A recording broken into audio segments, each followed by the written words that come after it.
interventional endoscopy is about an approach. So it's not specific to any organ, such as the esophagus or the colon or pancreas. And it's not specific to any imaging modality that we use to guide our procedures.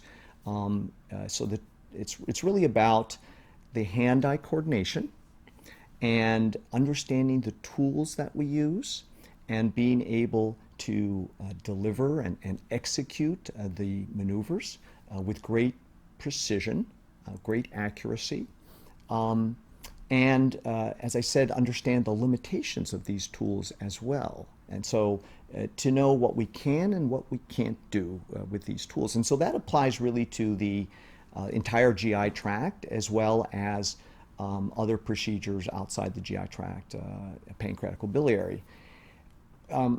So in terms of imaging modalities, obviously we have endoscopy, but we also integrate fluoroscopy, and that's really what ERCP is about. It's about learning how to guide your procedures with fluoroscopy. And so you need to understand how to interpret the images and then manipulate your tools under fluoroscopy. So that's the skill set that you acquire with ERCP. And with endoscopic ultrasound, it's again using ultrasound as just another imaging modality to help guide your procedures. So these are all skill sets. Skill sets in terms of using tools, skill sets using imaging modalities, and they all complement one another. They're all interwoven. And they may overlap in ways that we may not appreciate at the time that we use them at a future time. And so I think a great example is endoscopic ultrasound. So when I started doing endoscopic ultrasound, that was in the early 90s, it was really still a diagnostic procedure. There was no interventional component to it, and that's really because of the limitation of the echo endoscope that we use. It was a radio scanning echo endoscope. And so if we advanced a needle into the imaging plane, it would appear as a dot. We couldn't follow that needle longitudinally. And so at that time, it was just purely diagnostic.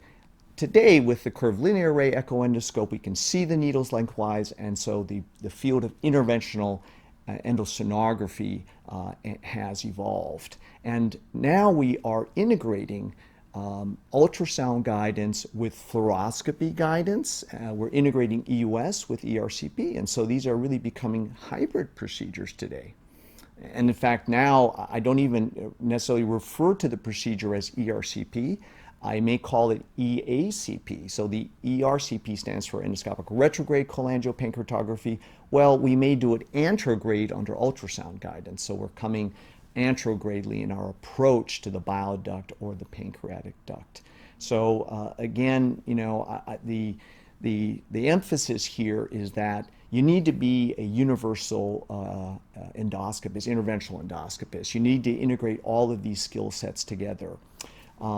Now, having said that, there are certain procedures that I particularly enjoy. And I think there are two come to mind that I think are particularly gratifying. And that's when you can dramatically change the clinical course of a patient. A patient is really sick, and you can just cure that patient instantaneously. And the first is a patient with an impacted stone in the bile duct, presenting with jaundice and fever, septic maybe. I mean, really sick. And you remove that stone, and the bile gushes out, often infected, purulent, and the patient is fine afterwards. That's just an amazing gratification to feel that you can really dramatically change a patient's course. And there's actually a second procedure, and that's pseudocyst drainage.